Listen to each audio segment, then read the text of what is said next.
Adopté. Affaire numéro 9, Mme Massard.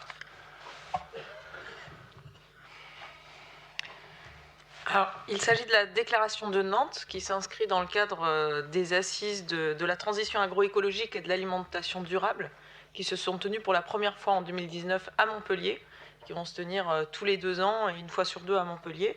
Donc c'est un événement professionnel qui met en avant les initiatives en matière de stratégie territoriale en faveur d'une agriculture et d'une alimentation plus responsable.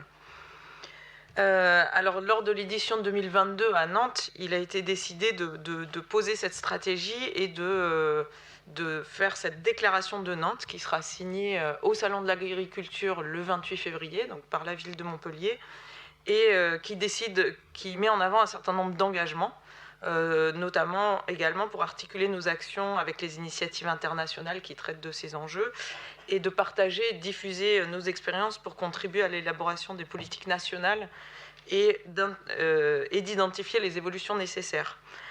Alors, par cette déclaration, il s'agit également d'interpeller l'Union européenne et le gouvernement, car la PAC et les politiques agricoles nationales ne sont aujourd'hui pas du tout à la hauteur des enjeux pour accéder à une alimentation de qualité et pour un soutien fort en matière d'agroécologie et surtout d'agriculture biologique.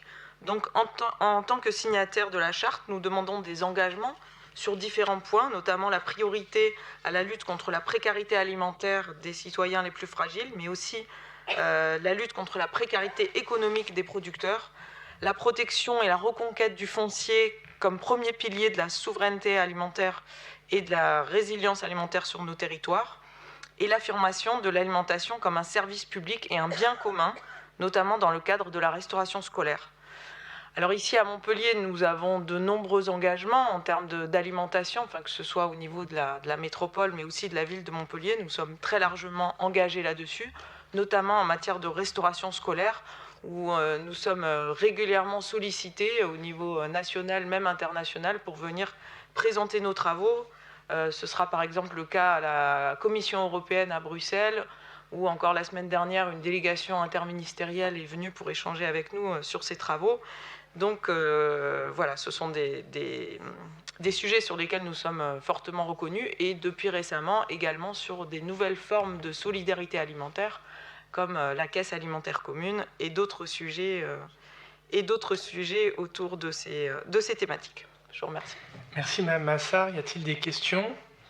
Je mets aux voix.